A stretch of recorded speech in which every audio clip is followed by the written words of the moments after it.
जतिपद प्रथम द्वितीय चतुर्थ पादर अष्टम एकादश एवं शेष अक्षर उपर जतिपद होता है।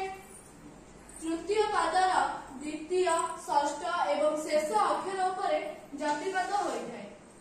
चलतु आम एक उदाहरण देखा जहाँ मधुसूदन राव द्वारा रचित। चलतु आम गोटे उदाहरण देखा जहाँ मधुसूदन राव द्वारा रचित। हे आनंद मय कोटि भुवन पालक अधम अक्षम मुहि अबध बालक ज्ञानदाता भगवान दिय मते शुभ बुद्धि दिय दिव्य ज्ञान। एठारे केउठारे जतिपद होइछि चलतु देखिबा।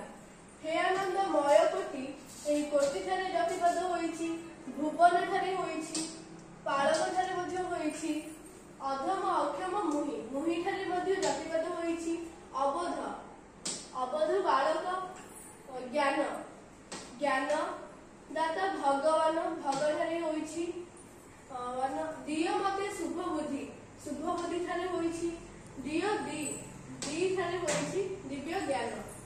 शेष अक्षर उपरे जतिपद होइछि। आपण मन